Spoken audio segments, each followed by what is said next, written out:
રાજકોટ અગ્નિકાંડ બાદ અને હાઈકોર્ટના ફરમાન બાદ હવે પ્રશાસન જાગ્યું છે ત્યારે અમદાવાદમાં મ્યુનિસિપલ કોર્પોરેશને ગેમિંગ ઝોન સામે લાલ આંખ કરી છે।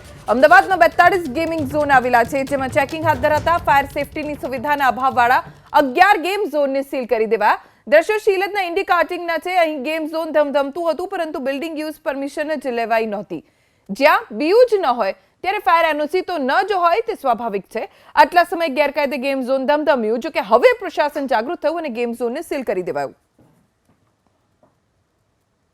રાજકોટના ટીઆરપી ગેમિંગ ઝોનમાં અગ્નિકાંડ બાદ એએમસી હવે એક્શન મોડમાં આવ્યું છે અને અમદાવાદના 34 અલગ ગેમિંગ ઝોનમાં તપાસ કર્યા બાદ 6 જેટલા ગેમિંગ ઝોનને સીલ મારી દેવામાં આવ્યા છે।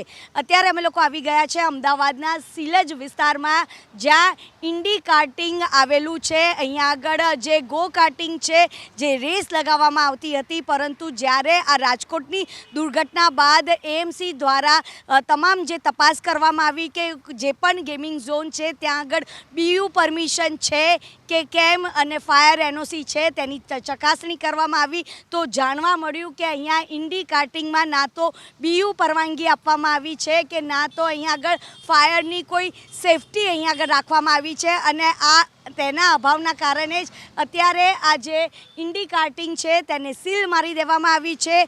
જો કે હાઈકોર્ટે ફટકાર લગાવ્યા બાદ જ પ્રશાસન છે તે દોડતું થયું હતું અને અમદાવાદના અલગ 34 જેટલા ગેમિંગ ઝોનમાં ગયા ત્યારમાં જાણવા મળ્યું કે 6 જેટલા જે ગેમિંગ ઝોન છે તેને સીલ મારી દેવામાં આવ્યા છે। કેમેરામેન કરણ પ્રજાપતિ સાથે રાજલ બારોટ, એબીપી અસ્મિતા, અમદાવાદ।